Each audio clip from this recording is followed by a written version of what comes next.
Oi pessoal, tudo bem? Hoje a gente vai estar dando continuidade aos nossos vídeos da parte de hidráulica, né? Hoje a gente vai estar falando especificamente sobre equilíbrio de força, né, com base em deslocamento hidráulico, tomando como referência aí fluido confinado, né, onde a gente tem justamente três relações bem interessantes, né? Onde a gente tem aqui a aplicação de força, onde a gente tem altura, deslocamento e a gente tem área, né, do elemento. Então nesse caso aqui o que é que acontece? Você tem uma força aplicada, né, em uma área A1, né, e essa força aplicada por um determinado deslocamento, né, ela vai representar, né, uma relação proporcional, né, de deslocamento de altura aqui para a região A2. Obviamente A2 você observa aqui que é uma área maior do que A1, né, e consequentemente você vai ter, né, uma distribuição de força maior, né. Por quê? Por causa da área de A2, que é uma área maior do que A1, né? Levando em consideração aí o princípio de Pascal, onde você aplicar uma força, né, em um elemento confinado, né, com fluido hidráulico, né, essa força ela vai se multiplicar igualmente em todos os pontos, né, daquele recipiente, né? Então é basicamente isso que ocorre, né? Então quando se tem essa força aplicada em A1, ela se distribui proporcionalmente aí nesse tubo, né? A gente vai justamente fazer um cálculo, né, para verificar como é que fica a relação, né, de proporção desses elementos, né? Então a gente tem conhecido aí a área A1, né, que está aqui em cima indicado, né, a relação de A1. A gente tem conhecido a área A2, né? A gente tem conhecido a área, ou a força 1, que é 20 newtons. A gente tem a área 1, que é o deslocamento que vai ser realizado, que é de 5 centímetros. E a gente está querendo justamente saber qual a força aplicada, no caso, a força que será distribuída, né, que é F2, e com base no deslocamento de H1, qual vai ser o deslocamento H2, né? Então é justamente os dois que a gente está querendo saber, né? Nesse vídeo a gente vai descobrir a força, né? Na segunda parte a gente vai verificar a questão da altura 2, né? Quanto é que foi deslocado, né?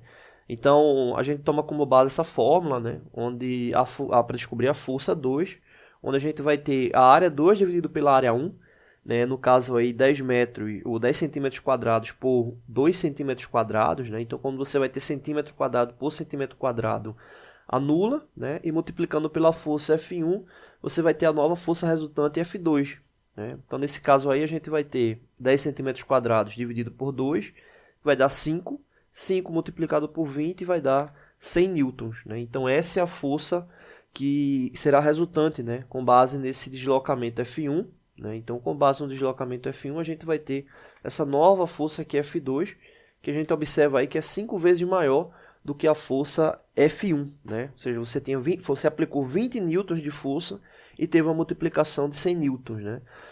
Esse diagrama aqui também é muito chamado de alavanca hidráulica, tá bom? Não deixe de se inscrever no canal, toda semana tem vídeos novos. Valeu! Oi pessoal, tudo bem? Hoje a gente vai estar dando continuidade aos nossos vídeos da parte de hidráulica, né? Hoje a gente vai estar gravando o vídeo 2, né? Referente aí à alavanca hidráulica, né? Distribuição de força. Né? No último vídeo a gente calculou a força F2, né? Com a aplicação da força F1, né? E agora a gente vai estar justamente calculando, né, qual o novo deslocamento, no caso H2, com a aplicação da força F1 por uma determinada distância, né? No caso, a distância aplicada, né, com base na força F1, que é de 20 newtons, a distância aplicada foi de 5 centímetros, né, que é a altura, né? E nesse caso aí é inversamente proporcional, né, à altura H2, que é que a gente está querendo descobrir, né? No último vídeo a gente fez justamente esse cálculo, né, para descobrir a força, né, a força resultante é F2, e agora a gente vai descobrir aí a altura 2, né? Para descobrir a altura 2, né, a gente vai ter justamente essa fórmula, né? A1 dividido por A2 multiplicado por H1, né? Então, nesse caso aí, a gente vai ter 2 centímetros quadrados dividido por 10 centímetros quadrados, né? Então, 1 centímetro quadrado por centímetro quadrado anula, né, a unidade, né? Então, aí você vai ter 2 dividido por 10, né? E o resultado multiplicado por 5, que vai ser a nova altura resultante, né? Nesse caso, se você pegar 2 dividir por 10, vai dar 0,2. E nesse caso aí, multiplicando por 5, vai dar justamente 1. Né? 1 centímetro é justamente a relação da nova altura, né, encontrada. Né? Então, enquanto você tem uma multiplicação de força, né, quando você faz esse tipo de execução, né, enquanto alavanca hidráulica. Já referente à altura, né, a altura acaba sendo inversamente proporcional, ou seja, ela diminui. Né, você tem uma maior força, mas a área deslocada ela acaba sendo menor, tá bom? Ou a área, não, desculpa, o comprimento deslocado acaba sendo menor. Então, nesse caso aí, fechando aqui as informações, né, que estava faltando, no caso aqui H2, agora a gente já sabe quanto é H2, H2 vai ser igual a 1 centímetro. Né? Então você tem a área 1, 2 centímetros, área 2, 10 centímetros, força 1, 20 newtons, força 2, 100 newtons, H1, que é a altura 1, 5 centímetros, e a H2, né, que é a altura 2, 1 centímetro. Tá bom? Não deixe de se inscrever no canal, toda semana tem vídeo novo. Valeu! Oi pessoal, tudo bem? Hoje a gente vai estar dando continuidade aos nossos vídeos da parte de hidráulica, né? Hoje a gente vai estar respondendo a pergunta, né, de um colega que mandou uma mensagem no e-mail do canal, né, justamente com dúvida na simbologia de dois itens aí da parte hidráulica, né? Então a gente fez dois vídeos, né? Esse primeiro para falar dessa primeira simbologia, né?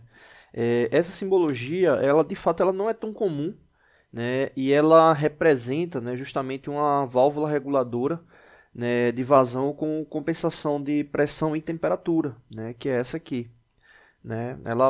Você observando ela, dá para identificar pela característica geral que ela tem essa similaridade com a válvula reguladora de vazão, mas ela tem esse detalhe aqui que é esse traço aqui com essa circunferência aqui, né, escura, né?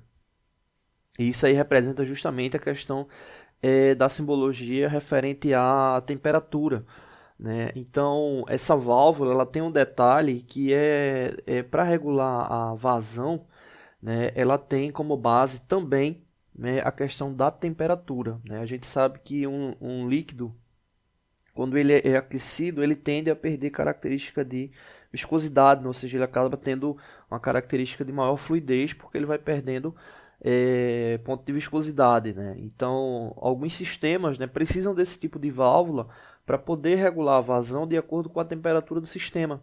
Então, normalmente se utilizam essas válvulas reguladoras. E aí, no caso, normalmente essas válvulas ou trabalham com orifício, né, que o pessoal chama justamente de orifício de canto vivo, ou com haste metálica, né, interna, né, para ter essa compensação com base na temperatura, levando como ponto a dilatação, né, do orifício e a passagem dessa haste. Né? Então, quanto maior a temperatura, né, maior vai ser a questão vai diminuir a viscosidade do fluido, né, e consequentemente ele teria um maior ponto aí de vazão, né, e aí no caso a projeção desse elemento, né, ele vem com uma relação de furo, né, com ângulo, né, dessa forma aqui, que faz com que pressione essa haste aí para diminuir a vazão, né, do sistema, né? Então a gente teria uma haste aqui interna e aí ele teria essa relação lá de regulagem com base na temperatura do fluido, né? Realmente é uma válvula bem rara de se ver, mas ela tem esse objetivo e é uma válvula comercial, que é justamente essa de compensação de temperatura, né? No caso desse desenho aqui específico com esse canto vivo, tá bom? Não deixe de se inscrever no canal, toda semana tem vídeos novos. Oi pessoal, tudo bem? Hoje a gente vai estar dando continuidade nos nossos vídeos da parte da hidráulica, né? Hoje a gente vai estar falando sobre essa segunda simbologia, né? Que foi aí perguntada pelo colega aí no e-mail do canal. E aí no caso, essa simbologia aqui, ela representa justamente uma válvula divisora de vazão, né? Esses elementos aí, eles já são bem mais utilizados, né? Do que a válvula reguladora de fluxo, né? Por meio de orifício, né, que foi o que a gente mostrou no vídeo anterior. Essa daí já é bem mais comum, né? O objetivo dela realmente é dividir o fluxo de entrada, né, e ele acaba mantendo a vazão e pressão controlada, né, aí para ação no circuito principal, né? Então aí você basicamente tem a questão da entrada, né, da vazão, e tem aqui a divisão dessa entrada, né?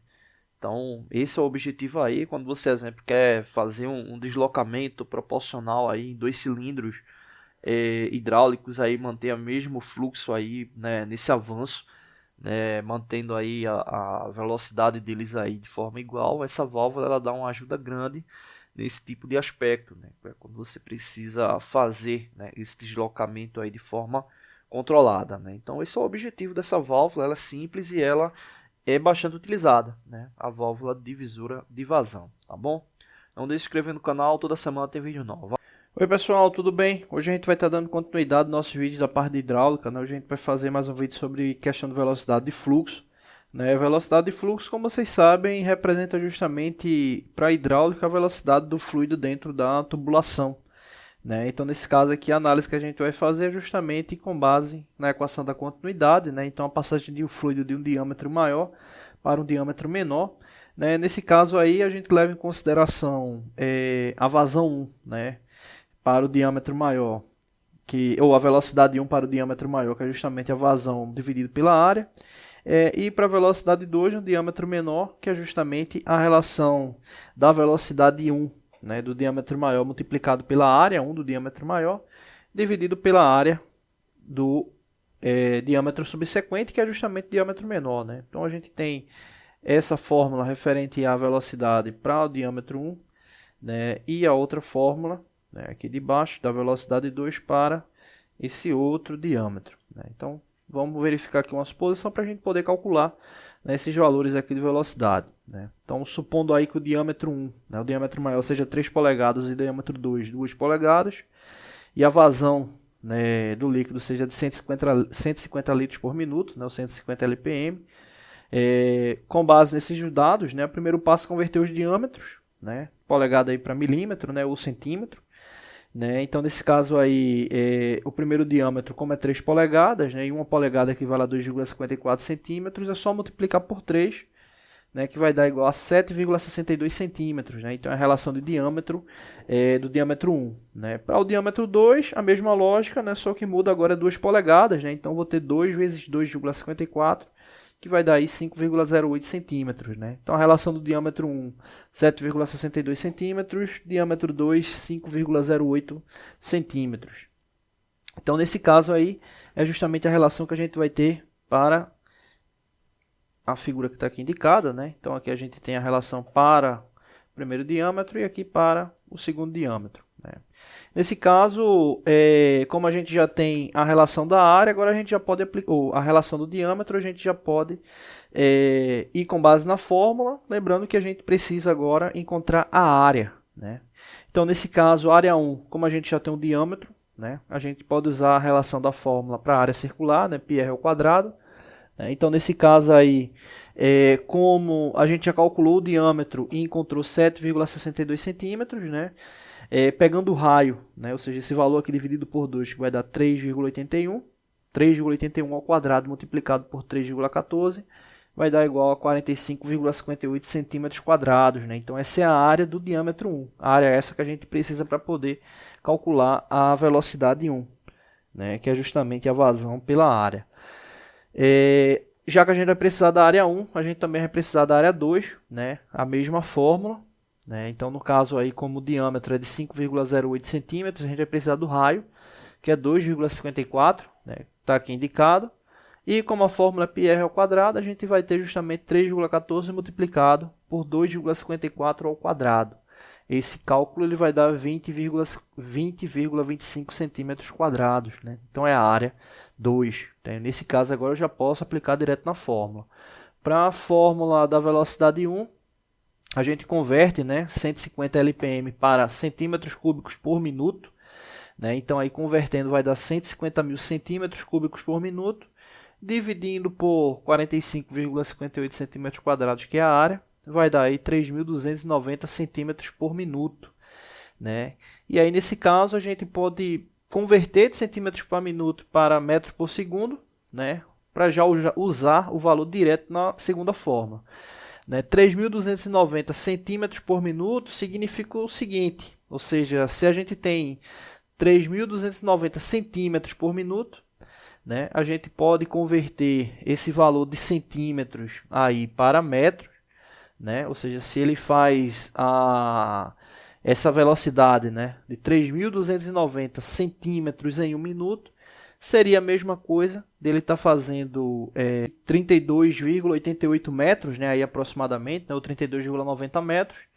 E aí nesse caso a gente pode pegar esse valor, né, 32,90 metros por minuto, e dividir por 60, né, já que 1 minuto tem 60 segundos, que daria aí justamente 0,548 metros por segundo.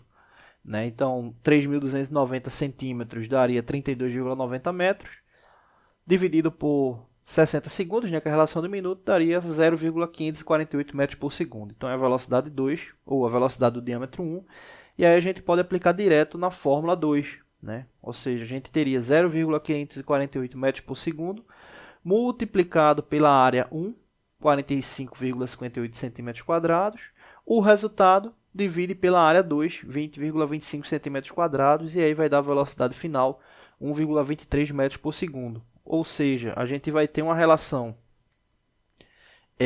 supondo que aqui seja o esboço, né, do diâmetro indicado, né, a gente vai ter justamente uma velocidade bem maior no diâmetro menor. Né? Ou seja, praticamente aí mais do que o dobro. Né? Então a gente teria aqui 1,23 metros por segundo no diâmetro menor, né, o diâmetro 2, e a gente teria 0,548 metros por segundo nesse diâmetro aqui maior. Tá bom?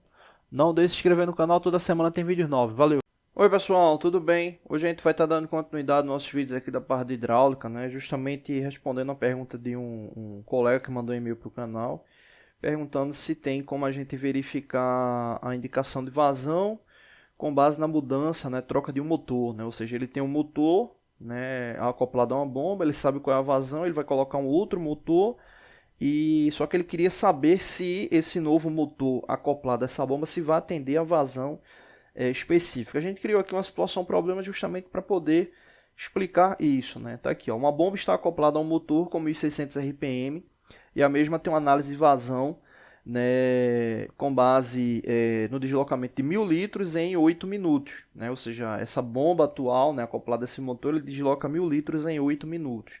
Com isso formado, indique qual a vazão dessa mesma bomba com ela acoplada a um motor com 2.000 RPM. Né? Então veja que a gente tem um parâmetro inicial, né, e agora trocou o motor e precisa saber quanto é que ela vai ter de vazão.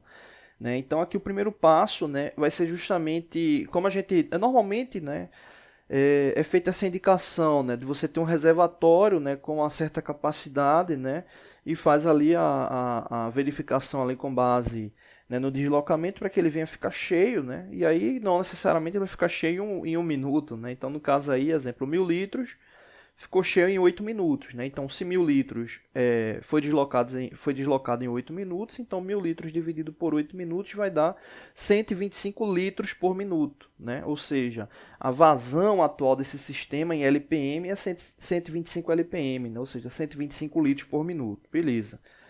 Feito isso, o que acontece? Se a gente tem 125 litros por minuto e o motor acoplado ele tem 1.600 RPM, é só dividir 125 litros por minuto pela quantidade de giros por minuto, que no caso é 1.600 giros por minuto, né? 1.600 rotações por minuto.